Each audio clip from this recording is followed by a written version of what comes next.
you? It's nice to meet you. Brilliant performance. I was kind of obsessed with this documentary the past couple of weeks. I had watched it before I was assigned this.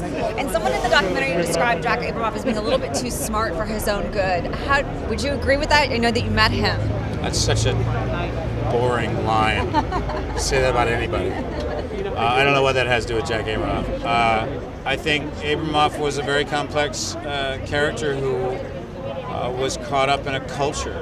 And while he may have done what he did as a lobbyist bigger and better and faster and made more money than anybody, he also made a lot of enemies. And the culture still exists. And lobbyists are still influencing senators and congressmen and still doing things that are really shady. So he's not the worst human being that ever walked the face of the earth.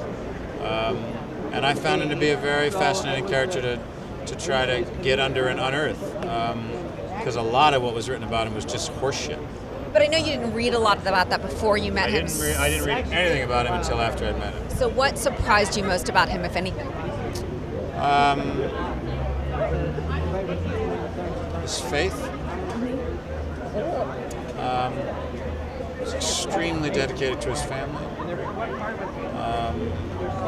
And he was very funny. I mean, I don't know what I expected, but I'm not sure I expected him to be as charming and as funny as he was. And I could certainly see why when he was, at the top of his game and wearing a three-piece suit, he could sort of own any room he was in. And I see why he was as successful as he was. He's out now. Do you think he'll see the film? I think he will. I don't know when, but I think he will.